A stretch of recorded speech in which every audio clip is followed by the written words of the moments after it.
पंतनगर विश्वविद्यालय में 4 दिवसीय 116वें अखिल भारतीय किसान मेले का शुभारंभ सीएम पुष्कर सिंह धामी ने किया।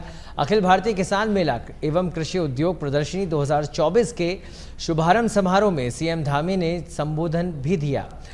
इस बार किसान मेले में विभिन्न फर्मों के लगभग 400 से के करीब छोटे बड़े स्टॉल लगाए जाएंगे। वहीं कृषि प्रदर्शनी, कार्यशालाएं और सेमिनार आयोजित किए जाएंगे। इनमें आपको बता दें, विशेषज्ञ किसानों को सलाह देंगे। इससे किसानों को सीधा लाभ होगा। यह मेला कृषि विकास के लिए न केवल एक महत्वपूर्ण मंच होगा, वहीं किसानों की समस्याओं के समाधान खोजने में भी मदद करेगा। किसानों के लिए एक नई दिशा और अवसर भी प्रदान करेगा। मुझे पूरा विश्वास है कि इस मेले में प्रदर्शनी के द्वारा उपलब्ध कराई जा रही तकनीकी जानकारियों से हमारे किसान भाई उपलब्ध होंगे। मेरा भी आज पूरा मन था, कुलपति महोदय कह भी रहे थे कि पूरा पंडाल घूमते हैं, पूरी प्रदर्शनी देखते हैं, और अच्छा होता कि मैं भी सभी प्रदर्शनी में जाता। हमारे कमिश्नर साहब भी जाते, जिलाधिकारी जी भी जाते, हमारे सीडीओ साहब मनीष बड़े ये भी नवाचार करने पर विश्वास करते हैं। मैं इनका नाम विशेष रूप से उल्लेख इसलिए कर रहा हूँ कि नए IAS अधिकारी हैं और बहुत नजदीक से चीज़ों को जानते हैं और उसका समाधान भी करते हैं।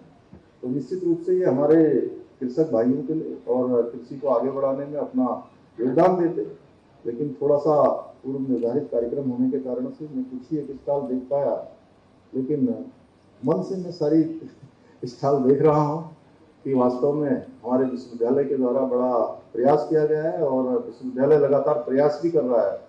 उसी का परिणाम है कि हमारा विश्वविद्यालय जो है 50 पायदान और ऊपर आ गया। निश्चित रूप से ये हम सब लोगों के लिए बहुत ही गौरव की बात है और प्रतिवर्ष ये मेला आयोजित होता है और ये सच में एक सबसे बड़ा मेला है और इसको मैं कहूँगा कि ये कृषि का ऐसा कुंभ है जो किसानों को आधुनिक तकनीकी का बोध कराकर उन्हें हर दृष्टि से समृद्ध बनाने में महत्वपूर्ण भूमिका निभाएगा। और हमारे प्रधानमंत्री जी का जो संकल्प है कि 2047 तक विकसित भारत बनेगा, जैसा गौतम जी ने कहा, उसमें हमारे किसान भाइयों को प्रेरित कर रहे हैं उस दिशा में ले जाने में। तो करते हैं अगली खबर का। उत्तराखंड में बहुत बड़ी संख्या में सरकारी हॉस्पिटल्स मौजूद हैं, लेकिन स्थिति यह है कि कई ऐसे हॉस्पिटल हैं जहां पर अभी भी स्पेशलिस्ट डॉक्टर नहीं हैं। वहीं जब स्वास्थ्य मंत्री डॉक्टर धन सिंह रावत ने पूछा गया तो प्रदेश में डॉक्टर्स की भारी कमी है, ये बात उन्होंने कही। तो करते हैं अगली खबर का। उत्तराखंड में बहुत बड़ी संख्या में सरकारी हॉस्पिटल मौजूद हैं, लेकिन स्थिति यह है कि कई ऐसे हॉस्पिटल्स हैं जहां पर अभी भी स्पेशलिस्ट डॉक्टर नहीं है। वहीं जब स्वास्थ्य मंत्री डॉक्टर धन सिंह रावत से पूछा गया कि प्रदेश में डॉक्टर्स की भारी कमी है और कई सरकारी डॉक्टर्स नाराज भी हैं और वह हड़ताल में भी जाने की बात कह रहे हैं, तो इसको लेकर धन सिंह रावत ने कहा कि मैं प्रधानमंत्री नरेंद्र मोदी का आभार व्यक्त करना चाहूँगा, जिन्होंने हमें बड़ी संख्या में डॉक्टर दिए। आज डॉक्टरों की कमी नहीं है प्रदेश में। राज्य में अब डॉक्टर अब काफी हो गए हैं।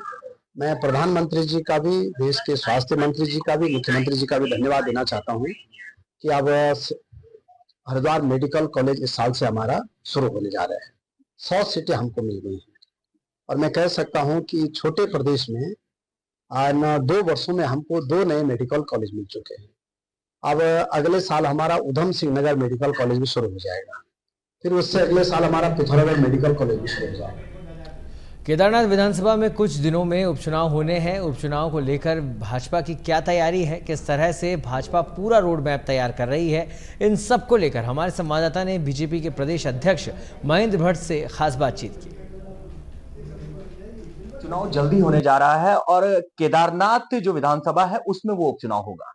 भाजपा की क्या तैयारी है, क्योंकि भाजपा ने 5 मंत्री वहां पर लगा रखे हैं और उन 5 मंत्रियों से किस तरह से काम ले रहे हैं, वहां पर किस तरह से पूरा चल रहा है, ये सब हम भाजपा के प्रदेश अध्यक्ष से ही जानते हैं। महेंद्र भट्ट जी हमारे साथ हैं। भट्ट जी, 5 मंत्री आपने वहां पर लगा रखे हैं, यानी कि अगर चुनाव की बात करें तो चुनाव में तो आप फुल फोकस में नजर आ रहे हैं। देखिए, मुझे आश्चर्य इस बात का होता है कि केदारनाथ के चुनाव के दृष्टिकोण से क्यों देखा जा रहा है। केदारनाथ क्षेत्र आपदाग्रस्त क्षेत्र है। केदारनाथ की जनता आभार व्यक्त करे मुख्यमंत्री जी का कि 5 मंडल है, 5 मंडलों में जो मंत्री लोग जा रहे हैं वहाँ की मूलभूत समस्याओं के समाधान के लिए लगे हुए हैं। जब आपदा आती है तो तत्काल सहयोग की आवश्यकता होती है। जब आपदा आती है तो समस्याओं के समाधान के प्रति जनता लालायित होती है। और मैं कह सकता हूँ कि हमारी जो अपेक्षा है, भारतीय जनता पार्टी की अपेक्षा है, हम चाहते हैं केदारनाथ के अंदर जो चुनाव उत्साह के साथ हो, निराशा का वातावरण में ना हो। और उत्साह तब आता है जब आपदाग्रस्त क्षेत्र को लगता है कि सरकार ने हमारी समस्याओं को सुना है। वोट किसको करना है, क्योंकि जनता का अधिकार क्षेत्र है उसको। लेकिन मैंने अगर 5 मंत्रियों को इस क्षेत्र में भेजा है तो केदारनाथ की आपदा को ध्यान में रखते हुए भेजा है। और मैं चाहता हूँ केदारनाथ के अंदर वहां का जो मतदाता है वो उत्साहपूर्वक मतदान करे और प्रभावशाली मतदान केदारनाथ के अंदर हो। नहीं तो आप और जगह भी और मंत्रियों को भेजेंगे, क्योंकि आपदा तो कई जगह पे आई थी। उत्तरकाशी की बात कर ले हम, अगर अल्मोड़ा की बात कर ले, इन जगह पे भी आई थी, तो बागेश्वर में, तो वहां पे भी आप मंत्रियों को भेजेंगे अभी? हर जगह मंत्री जाते हैं, भेजे भी गए, मुख्यमंत्री ने स्वयं दौरे किए हैं। इसको सुपर केदारनाथ के अंदर चुनाव होना है और केदारनाथ का चुनाव जो है पूरे मैं कह सकता हूँ भारतवर्ष के अंदर एक बहुत महत्वपूर्ण चुनाव है। वहां के मतदाता में निराशा रहे, वहां का मतदाता आपदा में से उबर न पाए, क्या मतदान में भाग लेगा जी? एक राजनीतिक दल के अध्यक्ष होने के नाते मैंने अपना कर्तव्य समझा कि वहां की, क्योंकि अभी तो कब चुनाव डिक्लेयर होगा, कब वो चुनाव की तिथि आएगी, मैं उस दिशा में नहीं जा रहा हूँ। लेकिन इतना तय है कि जनता की मूलभूत समस्याओं के समाधान के लिए अगर हमने वहां सरकार के तंत्र को लगाया है तो इसका स्वागत करना चाहिए। आखिरकार विरोधी दलों के बाद बचता क्या है? उनको भी हम ही से तो बोलते हैं। सरकार हमारी है, कोई काम के लिए विरोधी दल किसको बोलेगा? बीजेपी को बोलेगा, बीजेपी की सरकार है, हमारे मंत्री को बोलेगा। और हमने मंत्रियों को प्रत्यक्ष गांव के सीमा तक पहुंचाया है तो जन समस्या का समाधान होगा कि नहीं होगा, इसको समझना पड़ेगा। इसलिए जन समस्या समाधान के लिए मंत्री लगाए गए हैं। और माननीय मुख्यमंत्री 6 तारीख को केदारनाथ के अगस्त्यमुनि में जाने वाले हैं। अनेकों जो और समस्याएं, जो राज्य स्तरीय समस्याओं के समाधान जो राज्य स्तर से होने, उनको वहां पर घोषणा करेंगे, वो समाधान भी होगा। और केदारनाथ का मतदाता उत्साहपूर्वक मतदान करे, बड़ी संख्या में मतदान करे, तो इसका वातावरण बनाने की दृष्टिकोण से कार्यक्रम की रचना बनी हुई है। कांग्रेस कह रही है भाजपा डरी हुई है, वो बद्रीनाथ भी हारे थे, वो जो है अब कई चुनाव ऐसे हारे हैं जहां पर उन्हें विश्वास था बहुत ज्यादा कि वो जीतेंगे, और ये चुनाव भी वो हारेंगे, इसीलिए इतनी बड़ी जो है उन्होंने फौज वहां पे लगा दी है। कांग्रेस जीती कहाँ है? अपनी सीट बचाना जीतनी कहलाती। और जहां तक वहां की मंगलोर का विषय है, तो बसपा आ रही है। हम लोग तो मंगलोर में कहीं थे ही नहीं, लेकिन कांटे के मुकाबला में कांग्रेस वहां जीत पाई है। कांग्रेस ने लोकसभा की 5 सीटें हारी है और बहुत भारी मतों से हारी है। इसलिए कांग्रेस अपने गिरेबान में झांके। भारतीय जनता पार्टी, हम लोग हर चुनाव को बहुत प्रभावी ढंग से लड़ते हैं। हमने बद्रीनाथ को भी प्रभावी ढंग से लड़ा था। और जैसा कि कांग्रेस ने वातावरण तैयार किया था, उस वातावरण के सापेक्ष भी हम लोग बहुत, मैं कह सकता हूँ कि थोड़ी कमी उसमें रही है, हम वो सीट को भी जीतते। और केदारनाथ सीट तो भारतीय जनता पार्टी की है। हमारे कार्यकर्ता वहां रात दिन परिश्रम कर रहे हैं, जन समस्याओं का समाधान सरकार के मंत्रियों द्वारा किया जा रहा है। और विश्वास को कहता हूँ भारतीय जनता पार्टी प्रचंड बहुमत जीतेगी। जी। प्रदेश अध्यक्ष भाजपा के जिस तरह से वो कह रहे हैं कि हम पूरा विश्वास है हमें कि हम वो सीट जीत रहे हैं, और कांग्रेस भी सवाल खड़े कर रही है, क्योंकि कांग्रेस कह रही है कि मंत्री आखिर वहां पर इतने सारे क्यों भेजे गए हैं, क्या भाजपा वो सीट हार रही है? लेकिन ये सब चीजें अपने आप तब पता चल जाएंगी जब चुनाव होंगे और जब रिजल्ट सामने आएंगे। मेरे सहयोगी राहुल के साथ योगेश सेमवाल, सच बेधड़क, देहरादून। टिहरी के नरेंद्र नगर में 48वें सिद्धिपीठ कुंजापुरी पर्यटन विकास मेले का मंत्री सुबोध उनियाल ने शुभारंभ किया। कार्यक्रम में पहले सीएम के आने का कार्यक्रम था, लेकिन बिजी शेड्यूल के चलते सीएम नहीं आए। वहीं सीएम ने वर्चुअल माध्यम से जनता को संबोधित करते हुए नवरात्र की बधाई देते हुए कहा कि मेरा मन था कि मैं इस कार्यक्रम में पहुंचूं, लेकिन नहीं आ पाया और जल्द ही मैं आपके बीच आऊंगा। और हमें अपने त्योहारों और मेलों को संरक्षित करने के लिए खुद भी प्रयास करना चाहिए। वहीं मंत्री सुबोध उनियाल द्वारा जो मांग पत्र दिया गया है उसे आगे बढ़ाया जाएगा। मंत्री सुबोध उनियाल ने कहा, कुंजापुरी मेला हमारी संस्कृति और पर्यटन के साथ ही नरेंद्रनगर के विकास का भी साक्षी है। सीएम किन्हीं कारणों के चलते आज नहीं आ पाए, लेकिन जल्द ही वो कुंजापुरी मेले में पहुंचेंगे।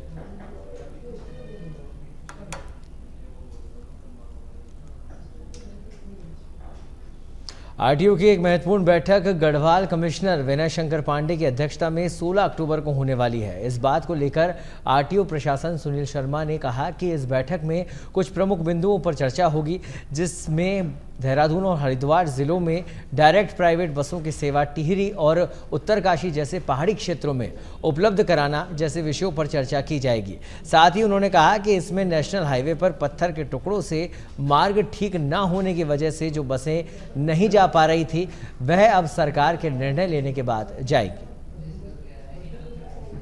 आने वाले त्योहारी सीजन के लिए हम लोग ये सुनिश्चित कर रहे हैं कि जितने भी शहरी क्षेत्र हैं उसके अंदर हमारे बसेस के जो मालिक हैं, जो सिटी बस चलाते हैं, उनसे वार्ता कर ली गई है और उन्हें कहा गया है कि सुचारू रूप से अपनी सेवाएं दें और टाइमिंग का जो हमारे टाइमिंग्स हैं उसका पूरा पालन करें।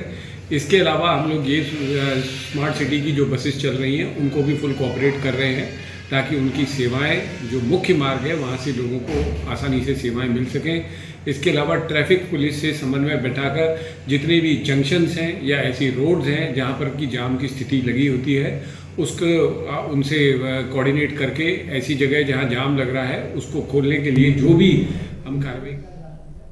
रायपुर थाना देहरादून क्षेत्र में नशीला पदार्थ पिलाकर युवती से गैंगरेप का मामला सामने आया है। मामले में 2 आरोपियों को गिरफ्तार किया गया है, जबकि तीसरे नाबालिग आरोपी को पुलिस संरक्षण में रखा गया है। इस बीच केस दर्ज करने में देरी पर पीड़ित पक्ष के साथ पहुंची भीड़ ने रायपुर थाने का घेराव किया। आरोप है कि पुलिस ने तत्काल मामला दर्ज नहीं किया। हालांकि काफी हंगामे के बीच पुलिस ने मुकदमा दर्ज किया।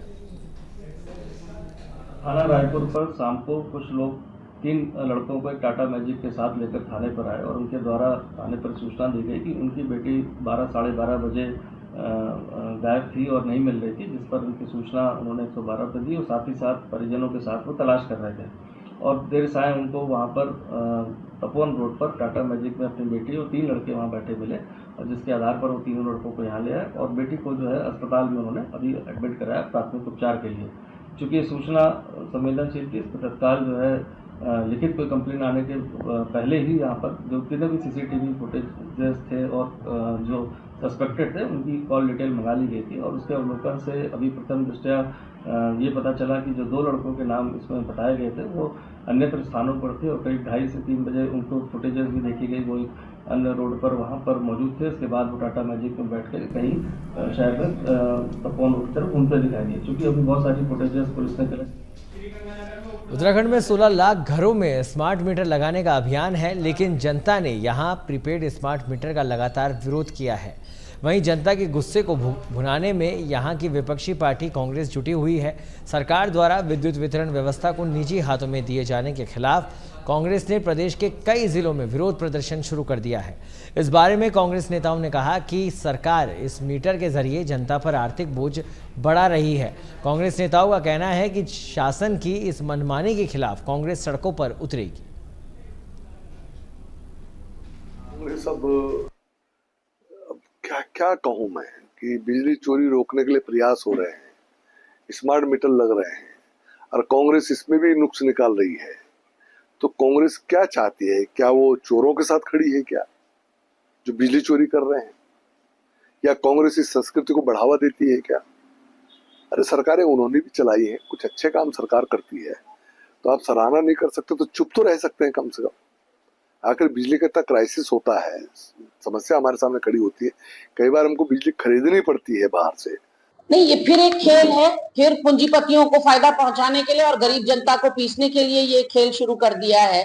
आप मुझे बताइए, जहां जहां स्मार्ट मीटर इन्होंने लगाए वहां से कोई सुखद खबरें आई क्या? उपभोक्ता इतना नाराज, इतना आक्रोशित हैं कि जितना लोगों का बिल आता था उससे दुगना आ रहा है स्मार्ट मीटर लगाने के बाद। और क्योंकि आप पैसे ले चुके हैं स्मार्ट मीटर वाली कंपनी से, तो आप जबरदस्ती गरीब जनता के ऊपर स्मार्ट मीटर थोप रहे हैं। आप अच्छी बिजली तो दे नहीं पा रहे हैं। अब स्मार्ट सिटी के लिए हमारे देहरादून में सड़कें खुदी, अब स्मार्ट मीटर के लिए फिर से सड़कें खुदेंगी क्योंकि तार सारे अंदर जाएंगे। तो कहीं ना कहीं जो है ये अपनों को लाभान्वित करने के लिए और गरीब जनता पर एक बार और प्रहार करने के लिए स्मार्ट मीटर की कोशिश शुरू की जा रही है। मैं कड़े शब्दों में इसकी निंदा करती हूं और कहीं से कहीं तक इसको